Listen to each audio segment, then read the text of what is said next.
good morning सानाम Koge सगुन सेता चलका मेना पेया इन सेता सेता बाबुआ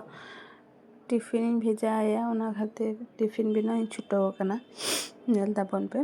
पुरो एकदम लाइट जहाँ मसला छाड़ा शुद्ध जीरे गुड़ आते गे बाबू एकदम सिंपल चाउमीन बनाव कती भेजा आया बाबू बेशी उनका झाल झोल मसला आते दो बई इसिंग आई गया और कटी गया तो ओना खातिर आ चाउमीन को दो कटी कुशिया गया ओना खातिर चाउमीन बनावाई कना नेल ताबन पे दाग रे कटी सुनुम और बुलुंग एम कते चाउमीन तिकी आर गोया बेशी दे बइन तिकिया आबार लेटे पेटे लेनखान बाबू बाय कुशिया और तो चाउमीन दो आले झतर गेले टिफिन ओना खातिर बेशी कते गिन बनाव दा नेल ताबन में छाका को कदा चाउमीन हम भागी लेका ठंडा दाग तीन आरुबा आरुब लेनखान आदि बेस्टिक झुरझुरे के तहना ठंडा दाग ते आरुब लेनखान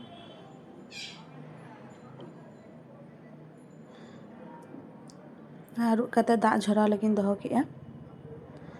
आदो मिटांग ओना कढ़ाई रेगे आरो सुनुम को दुल कते ओय शुधु गाजर मटरशुटी पेंयाज और बाड़िया गान उन्हें हुडिंग हुडिंग बेरल मारिच एम कदा आज चे हो बई एमा सुनुमेन दुल केदा कढ़ाई रे दुल कते भागी लेकाई उनगा ओना कुछ भाजिया सब्जी को भागी लेका भाजी भाजीते एसी नहीं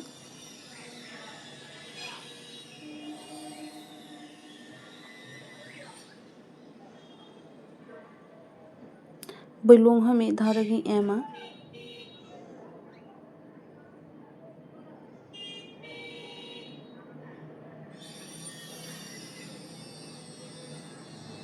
पटम पटम कते इसिंगा भागी लेका अनियल पे बेशी तो पुई ये या भाजिया कौन कटी काँचा काँचा भाप पुई दोहोया गाजर मटरशुटी करी ना भाजी कटी जीरे गुड़ी एमा कटी आदि हरा तो ना खातिर पे 5 चामच जीरे गुड़ी एम दा हुडिंग चामच ते आदो ना चामच ते एम कते भागी लेके घंटाया दिया दो चाउमीन एमा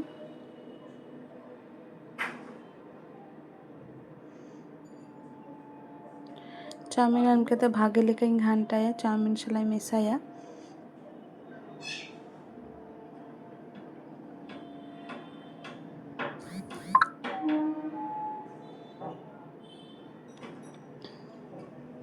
आदो चे हम मसला को तेमन बइमा चाउमीन मसला टाउमीन से चे हम बइमा चेदा चे बाबू माने दमे गे सिंपल जमा इमाई गया जेहेतु नोआ हो डेली दो बइमा गया टिफिन दो फल को गी इमाई गया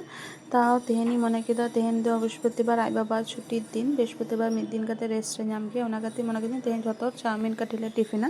ओनाते बाबू होई भेजा आया ओना कते के झतर लगी के मिनाव दा आदो भागी लेका सब्जी को मेशाए के ते कटी सॉस एमा आलादा कते सॉस दो ताले चाउमीन सादा बांग एम हुआ कारण बाबू सॉस साला मेशा कते के भागी जमाय ना खातिर गे आदो चे हो कार चे मसला बई एमा और नोंका सिंपल मध्य पे बिना दाड़ेआ आदि चेहरा बुझुआ आदो जेहेतु बाबू तक स्कूल बिली को बाको इदी हचोआ आमिष को चे हो बाको इदी हचो छतो के निरामिष को मेतालिया को भेजा लेगी ओना खातिर चे हो बिली टिली को चे हो बई एमिया पूरा सिंपल ओएते बिना हुएन थी आदिन पटम का दिन दोहो का किचुखन तारपर आदो बाबू टिफिनिंग